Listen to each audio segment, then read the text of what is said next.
Hello, I'm Anthony Miller. Petition against David Brooks, popularly known as MaVado, surfaces on the internet. It refers to the Florida-based Sinjay as a convicted felon who should be deported. The petition also raises the case of a U.S. Embassy official then stationed in Jamaica who was jailed for accepting apparent bribes from an entertainer with the initials DB.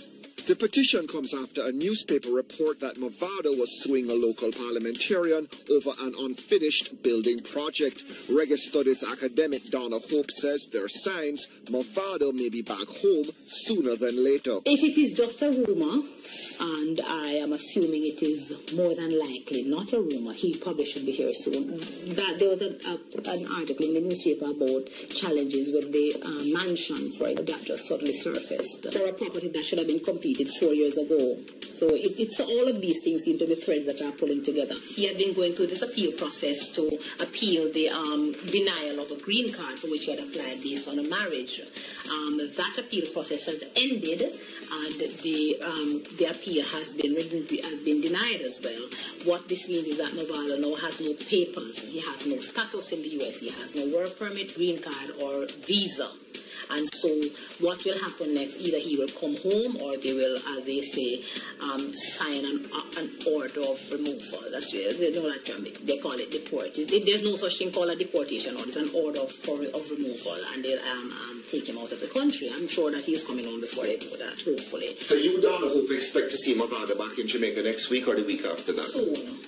If this is indeed true, then soon, because I would take a plane and come home. I not make Manila would send me home. I would come home, and appeals, let me say this, appeals are very expensive, and in US dollars are it's now 115 plus official and one NOFO. Children are here to be fed house, put the money in the bank and come home. That's my suggestion. My concern is that the music industry that many of these individuals are a part of doesn't seem to have a connection. People are not connecting the dots to see that they're a part of a broader industry that is important and should be protected. So we keep hearing things that Jamaican artists, dancehall artists are involved in all kinds of behaviors that are mitigating against the industry. But all of this could just be the operation of the rumor mill in Jamaica. But not just in Jamaica, Anthony. Maybe you should look at some of the discussions online, for example, because remember, we now live in a world that has been telescoped onto a dot. So people who are interested in Jamaican music, Jamaican culture, Jamaican society, dancehall have been discussing quite a lot about this incident and the surrounding threads that are a part of it, and are making their own judgments. There are all kinds of things being said, and that we will see how that plays out when MaVado plans to sleep back and starts to reassess his own career and his life here in Jamaica. I want to see how it will play out, because it already sounds as if people are not very happy in many instances. MaVado, who is 33, had his first hit with the single Rail McCoy in 2004.